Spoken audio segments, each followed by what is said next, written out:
Welcome to Coffee and the Bible. We're talking about Philippians chapter 3, verse 1 through 11. Where is my confidence? Episode 73. If you're interested in participating in our live today, go ahead and let me know in the live chat, and we can send you a link and you can participate in the live chat. I should have had the video after this, but I mess it up every time. Anyway, if you're wanting to participate in that, you can do that.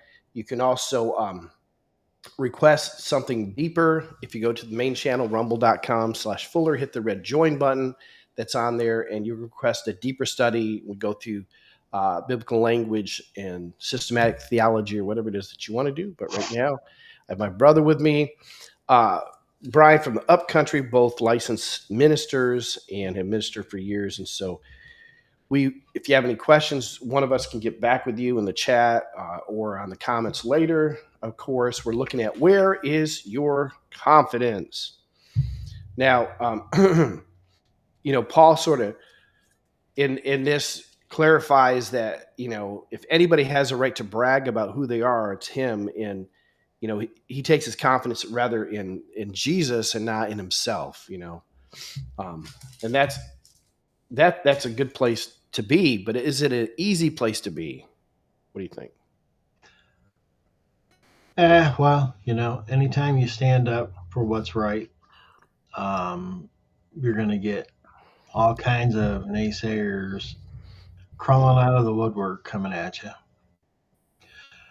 And I don't know why that is, but people tend to love destruction more than they do fixing things. Don't you agree?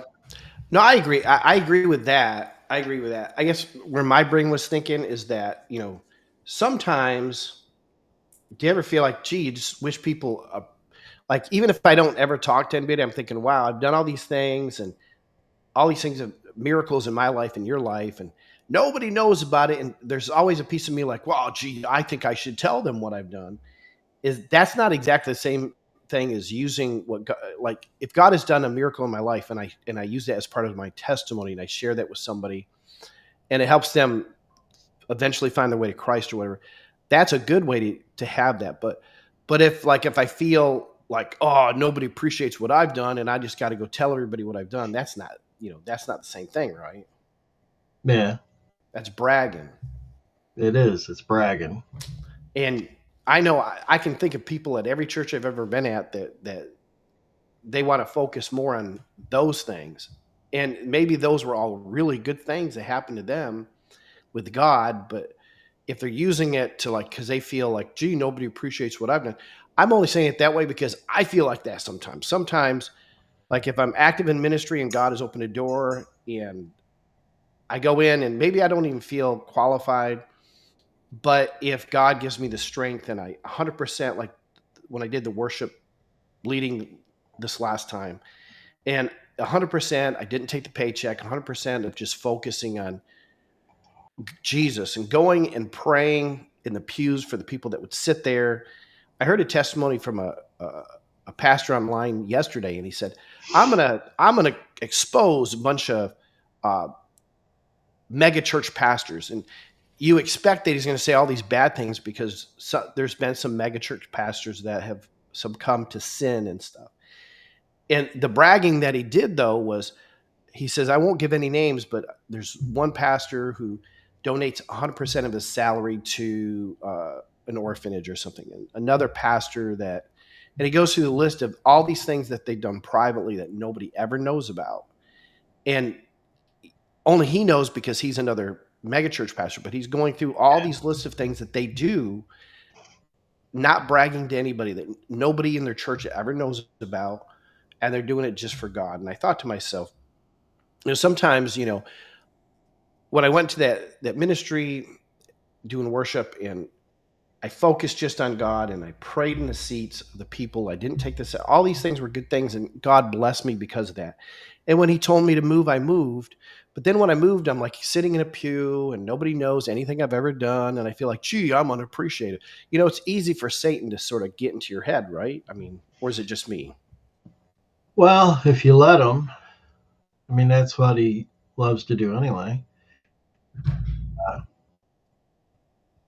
I ignore anything that's going off that's not right. Well, and that's what we should do. And that would be the good path that everybody should follow. But I think sometimes we don't always follow that. I know. I'm just saying for personal experience, I battle that sometimes. It's like I know it's wrong to feel that way, and then you got to catch yourself, like because then you start trying to find opportunities to squeeze in, like, hey, and I don't know. I battle with that sometimes. Just confessing my shortcomings a little bit. Well, if I were to want to struggle about it, the way I used to do is I would grab someone by the neck and squeeze. Well, we don't want to do that. So I'm out of those days, but sometimes, even today, something will happen and I say, man, it would be so nice just to squeeze their neck a little bit. I guess. I mean, I guess it's not exactly what I was thinking, but it's sort of. I guess it's the same, right? You Yeah. battle with feelings of wanting to do something. Um, so I guess it's in the same category. Like I feel like, gee, but in reality, I was the most successful in that 1 year period. I think than 30 years of ministry, only because I sincerely did it with the only focus being on Jesus. And that's sort of like what that one pastor was saying. These pastors that never get any credit, but they don't get the credit because they don't want it. They're doing these things sacrificially and they're 100% sold out for Jesus, and that's why their ministry is bigger. And you have other churches that are smaller that get jealous, I think, and they're like, well, but that one pastor in Oklahoma or wherever, or California, that was doing it for his own purpose. Well, that's one person. That's not every big church, Yeah. And it's jealousy, I think, on their part. Anyway, I just a lot of things I was thinking about. I still do my intro wrong. I don't know why I can't do it correctly, because I figured the best way is introduce it, and then the video montage, and then we were. But Yeah. maybe next time. I mean, I was doing it right every single time up until the last two times, and I don't know. I do Oh, have a cold from smoke inhalation, so it might be that. speaking of things that rear their head from the past, Okay, let's talk. well, remember when I was in New York, I maybe you don't, but anyway, quite a few years ago, 6, 7 years ago, something like that, Okay. maybe even more than that. Um, I had done a website for a church, Yes, I remember. and everything went all right and stuff. But out of the blue, I get this call from this kid that's going to church there, and he's demanding code to the website. And it's like I kind of chuckled at him and says, ha, good luck with that. But and at the time, I was just like, no, you're not getting it. Well, guess who tried to get a hold of me through Brian out in Seattle? Same kid. Yep. Well, I mean, but if it's for the church, you know, No, it was for his senior project at the time, oh, and he needed the an actual website that works to get graded. oh, I got you. And it's like, no. It's like 6 years later, you still haven't figured out how to, you could have bought Microsoft Front Page, and Front Page would have walked you through making a website. Or even, I mean, there's a lot of other ones too. I forget what they are, but there's a few Or you can nice have ones. Dreamweaver, and it does a good job of creating websites for you and stuff, but it's like, really? You've had all this time and you still haven't figured out how to write the code? All I can think of is that there's stuff that's going on those pages that he can't figure out how to get to work. Yeah, maybe he just didn't know how to do it. But like I said, a lot of those are like plug and play. You don't have to go in and write DOS or anything. No, you don't have to write DOS, but you do have to write web, web pages and stuff. Well, but I'm saying there's a lot of like Wix. That's what I'm thinking. Wix is just drop and drag. Yeah. With those tools, yeah, that's all you do. Yeah. You drop and drag, and Yeah. by the time you're done, you got a working website that looks decent. Yep. Yeah, you would think. Anyway, all right. So we're gonna get actively going here. That's weird. They 6 years later go through Little Bryan, California, or Washington State. Yeah, I get this call from Brian saying, "Hey, Dad, says so and so is trying to get a hold of you. Do you want me to give him your information?" And I said, "No. Yeah. I don't want him to have my phone number, my address, nothing. I don't care. If he's still trying to pass a senior course, then 6 years later. yeah, there's something wrong with him." Something wrong with that. All right. So we're in Philippians chapter 4 or chapter 3, verse 1 through 11. He's talking about where is your confidence? Of course, talking about having confidence. Huh? Bible. That's confidence in the Bible, but confidence in Jesus rather in flesh and himself. So that's where he's at. So we're gonna start with verse 1. It says, whatever happened, I like this verse.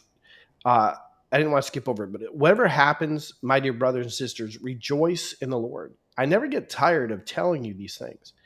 And I do it to safeguard your faith, or to make it safer, to make your faith sure, to encourage you. So I sort of like that because of course, relating back to chapter 2 and everything that's going on there, but he says, rejoice, rejoice in your faith.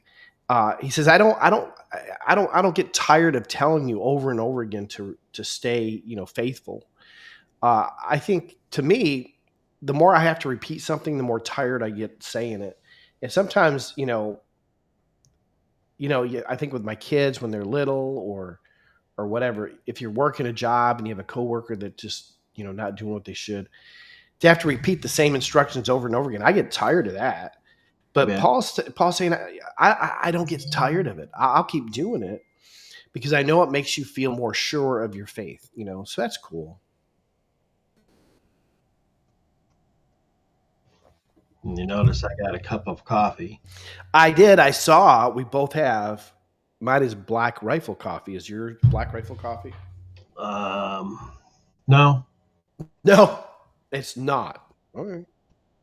It could have been. I mean, I guess I could have got the Black Rifle coffee out and made Black Rifle coffee, but yeah, I need to switch to decaf before I have too much caffeine. But the next cup will be Walmart brand decaf. Ugh. All right. So then verse 2, now this one I think is interesting. He says, watch out for those dogs, those people who do evil, those mutilators who say you must be circumcised to be saved. Now, of course, Paul, in another book, he says that we're not physically circumcised. Like Jews are physically circumcised, and Gentile believers are grafted in. They're not physically circumcised because Acts 15, the Council of Jerusalem said they don't have to convert to Judaism. But he says they are spiritually, that as believers, we are spiritually circumcised. So he says, be careful those that are, mutilators, those dogs, those people who do evil. For we who worship by the Spirit of God are the ones who are truly circumcised. We rely on what Christ Jesus has done for us. We put no confidence in the human effort or in works. So, In Paul's dealing with almost all of his letters, the fact that he has Jewish believers and he has Gentile believers in the same church. Uh, Most of the churches through the first 3 centuries were predominantly Jewish believers or Messianic Jews with Gentile believers, and the Gentile believers didn't have to follow the feast days. They didn't have to do any of the Old Testament laws. He clarifies that in Galatians when he says, if you live by the law, you're going to be judged by it. If you live by grace, you'll be judged by grace. And so this is just another picture where he's bringing that up. But what I thought was interesting is when you read the book of Jude talks about Satan coming in. This is sort of, I'm paraphrasing, but he's talking about Satan coming in the back door of the church, that not everybody in your church is there for right reasons. Maybe if somebody comes in, it could be malicious. Somebody comes in and they're there just to cause problems. I think Satan brings people in that way. But I also think that sometimes people come in because they have a head knowledge of God and Jesus. Maybe they're raised in church. They think that it's part of their culture. And I've seen in Bible college, I saw a lot of preacher boys that were pastor kids, they're PKs, and they were going to Bible college because they were going to be the youth pastor. And when their dad retires, they were going to be the pastor. It was just established that's what they were going to do. And oftentimes they don't realize until they're in ministry for years that maybe they don't even believe in God. So they have a head knowledge. Maybe it makes sense. They want all that to work out.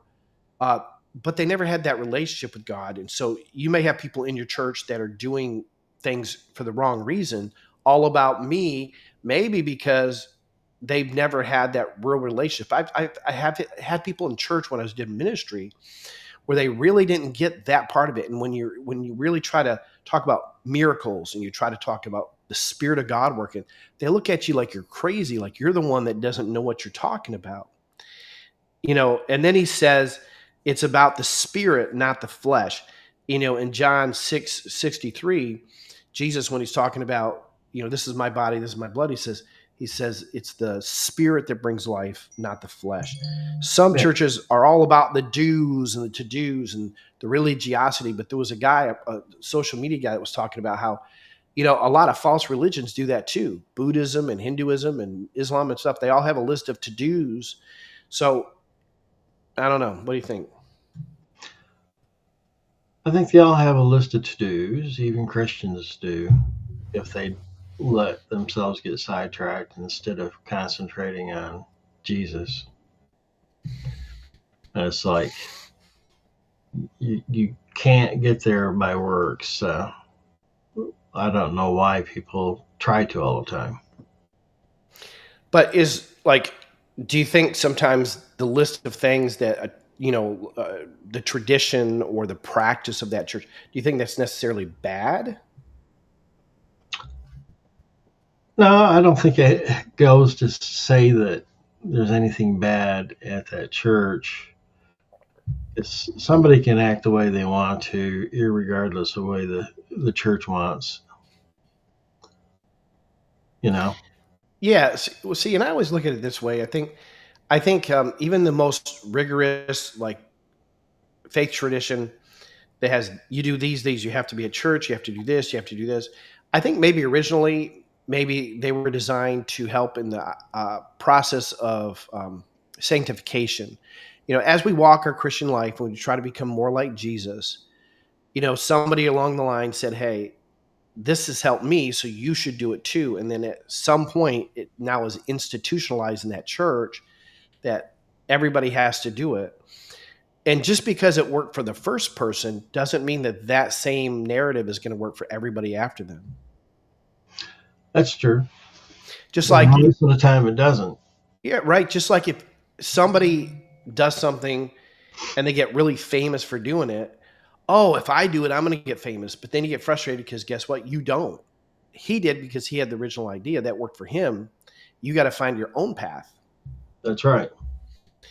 And I guess that's the thinking I had with that. I think if you're working in a ministry, that you very well could be working on a ministry that has nothing to do with the church that you're going to. Oh, yeah. Yeah, absolutely. Yeah, you could be working in ministry. Yeah, well, see, in all the churches I worked at, I always try to think of. I try to learn something new at every single one, and I learned a lot of things I did bad. I learned a lot of things that I wish I would have changed and did better. But then later on, everything, even things, even jobs I had that were not ministry related, the next ministry that I had somehow that benefited me. So Yeah. I don't know, but I think we just we shouldn't get caught up in uh, wow, look what it's got to be, look what Jesus has done through me, or look what Jesus has done, even though I was stumbling and got in the way, versus look what I've done. I think once you start seeing look what I've done, I think that's the problem. Yeah, because you're taking the focus off where it belongs and you're sticking it on yourself. Yeah, we got to stop doing that. See that in church all the time. And again, he says, beware of dogs and beware of evil workers. Not everybody in the church is there for a good reason. And we just need to be able to test, scripture says, test the spirits, right? You need to Yeah. test somebody's loyalty to God. Why are you doing this? Why do you think this is a good idea? That's one thing I don't miss about being a pastor or being on pastoral staff, because if somebody comes and volunteers, no matter how pure you think their heart is, you really have to take time and ease them into it, and you have to sort of test their spirit. You know what I'm saying? Because you don't want somebody coming for a malicious reason, or Yeah. in the somebody, I want to work with kids, and then you find out they're an abuser or something. You just got to test all that stuff out. And unfortunately, church should be a safe place. It's not always been that way, because even believers, we're all sinful people, and but you should test out somebody's motivation, I guess, is the key. Alrighty, verse 4-7. This is where he gets into his bragging rights. He says, though I could have confidence in my own effort, if anyone could, indeed, if others have reasons for confidence in their own efforts, I have even more. I was circumcised when I was 8 days old. I'm a pure-blooded citizen of Israel and a member of the tribe of Benjamin, a real Hebrew, if there ever was one. I was a member of the Pharisees who demanded the strictest obedience to the Jewish law. I was zealous that I harshly persecuted the church. And as for righteousness, I obeyed the law without fault. I once thought these things were valuable, but now I consider them worthless because of what Christ has done. This sort of hit me hard, since retiring from pastoring and just sort of participating. We've already talked about this a little bit. I sort of sometimes feel like, wow, gee, nobody knows what I've done. And I think about Paul.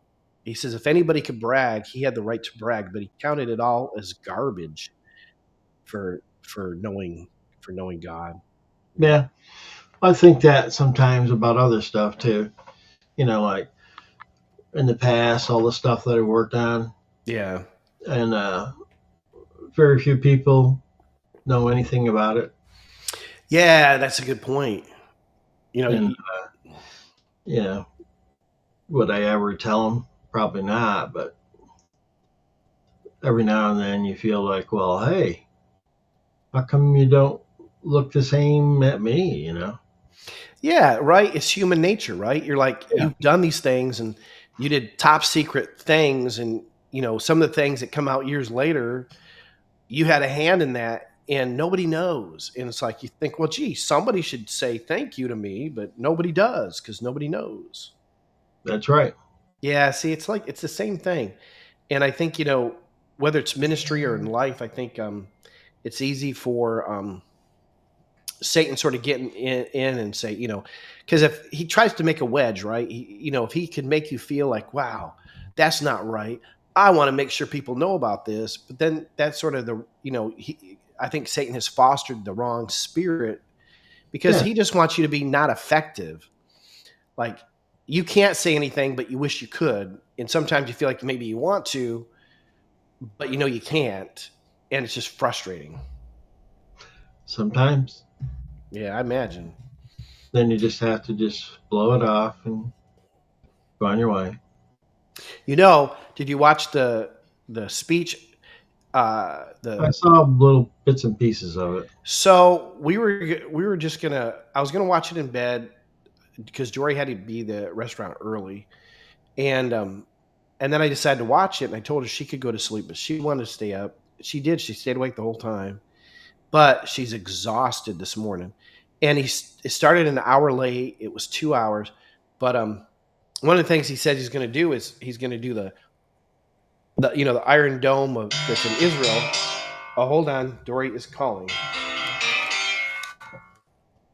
Hey, I'm good. I'm doing Bible study with Brian. I love you too. Bye bye.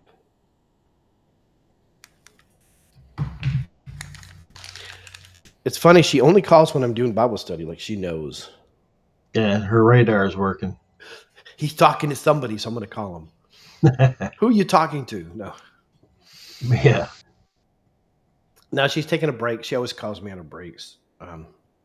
But anyway, long day but one thing he said, the Iron Dome, but he says we're going to have a golden Iron Dome, like Israel has. But we were talking about that because I think Iron Dome is just another name for something else. But yeah, what they're calling the Iron Dome is just defense missiles that'll shoot whatever's coming your way down. Yeah, but he's not really referring to the stuff that I put together. Well, that's what I'm thinking because the Iron Dome also has the laser one. So I'm thinking maybe that's just part of what you did. But yeah. Anyway, but I thought that was pretty. Yeah, it was interesting to me because it was like we've done this, and this is great, and then the left was so abhorred by all that. So yeah, anyway. According to the clips I saw, the left just sort of sat there and did nothing. Sort of sulked, yeah, basically what they did. But all good stuff, good stuff, good stuff. So verse 8 and 9. Yes, everything else is worthless when compared with the infinite value of knowing Christ Jesus, my Lord. For his sake, I have discarded everything else, counting it as garbage, so that I could gain Christ and become one with him. I no longer count on my own righteousness through the obeying of the law or of works. Rather, I become righteous through the faith in Christ.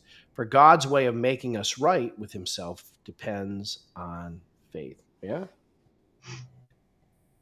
And that's the verse that I wish I would have had yesterday because they had put on the social media, they'd said that it's our righteousness, our works make us righteous. And they're trying to say, well, we have to receive him. We have to be baptized. We have to go to church. We have to read our Bible.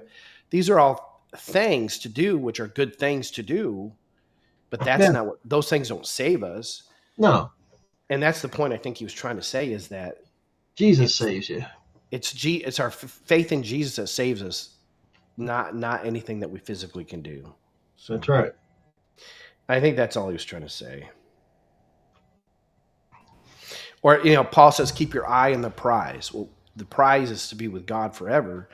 And everything should be sort of filtered through that versus that's why I like when they talk about a biblical worldview versus a secular worldview. I like to think that I have a biblical worldview of everything because I want to keep my eye on the prize and not on something else.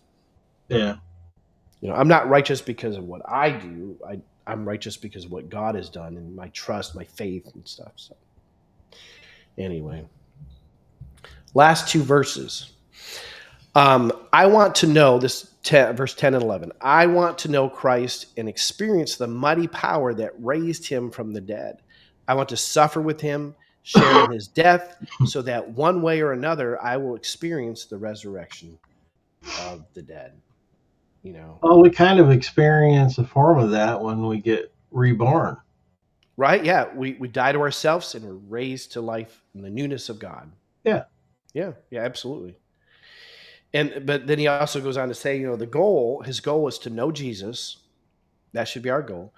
And the power of his resurrection. Yeah. And that should be, I think it's raining pretty hard now outside. I hear it. Blue sky here. Blue sky. Yeah, it's raining pretty hard, which is good because if that fire is only 30% contained as of yesterday, maybe a good rainstorm is all we need to knock it out. Yeah. Now, they said there's been a lot of different reports. I heard a report that it was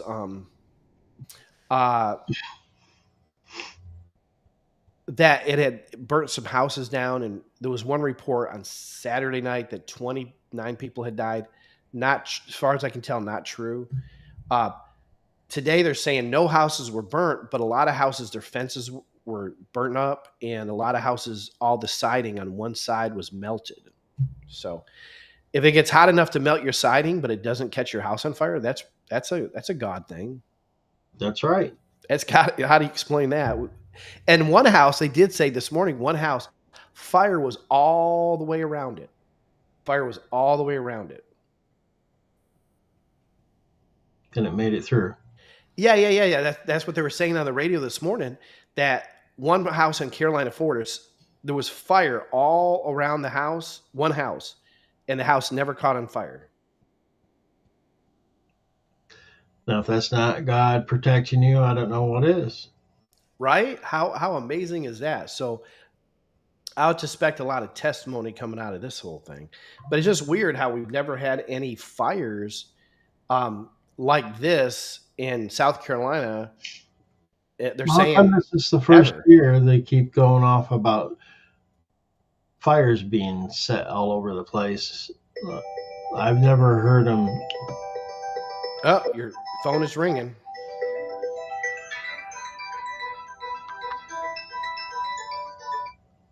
He's going to have to wait. I'll call him back. Okay. Brian? Yeah. Oh, okay. Well, we're at the end anyway. But it is amazing. What were you saying about the fires and stuff? Why all of a sudden, when they've never went off about fires being set before, is it such an issue this year? Yeah. I don't know. If they've never done it before, how come this year?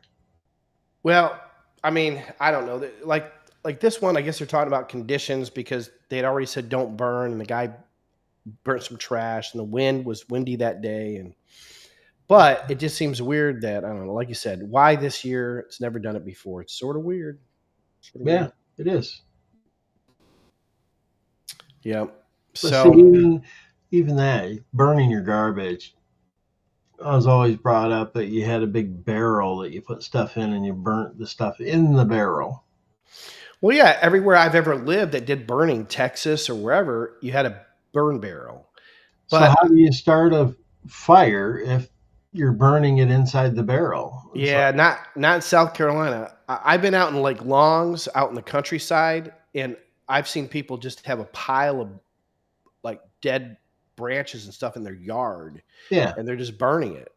There's just a pile of stuff. I mean, and I guess if you're doing it too close to some, you know how all those big pine needles are everywhere? Those things go up like matches. So I can imagine if they're a little bit too close to that, it could happen. Weird. Yeah. Anyway. Yeah, I guess we could have talked a long time just talking about that stuff. That fire thing is a weird thing. Some people are thinking, oh, end of the world, because all the fires could be. Then they try to claim that it's the government wanting to take everybody's property over so they can, I guess, turn the United States into some big strip mine. Or smart cities or whatever. Yeah, I hear a lot of stuff on social media, but, it is what it is. Anyway, so that is our study for Philippians chapter 3, verses 1 through 11. We're going to cover the next part of chapter 3 next week. And if you want to participate, there's 2 of us. I can have 9. So if you want to participate and jump in, let us know. And the more people, probably the longer we can take this. Our goal is to try to get 30 hours of streaming this month. So that's our goal. We've only done 34 minutes today, so I don't think we're reaching that goal today. But anyway, that's all we got, unless you have anything else to say. No, that's it. All right, well, then that's all we have for Coffee and the Bible.